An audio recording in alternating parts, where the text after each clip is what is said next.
Our theme, Merry and Bright, comes from the best-selling Christmas song, White Christmas.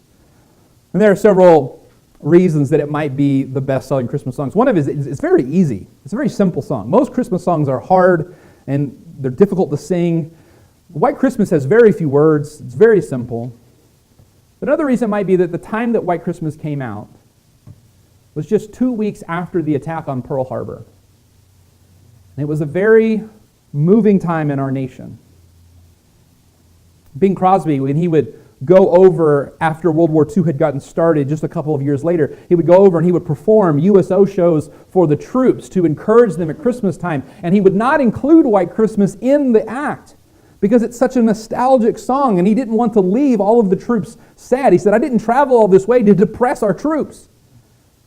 But even though he didn't include it in the act, as he would go into his act before he could leave the stage, they would demand, they would yell, they would shout for him to sing White Christmas, because they wanted to be reminded of home. They wanted to be reminded of their friends and family celebrating together back home. They wanted to long for those days when things are merry and bright.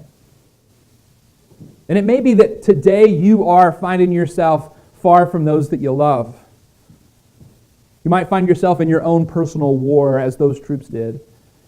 And I don't talk about being merry and having a merry heart today to tell you to snap out of it, but I want you to know that even if you're in that place, it might be good, if you can't have it now, to look toward that day and to long for that day when you can be merry and bright.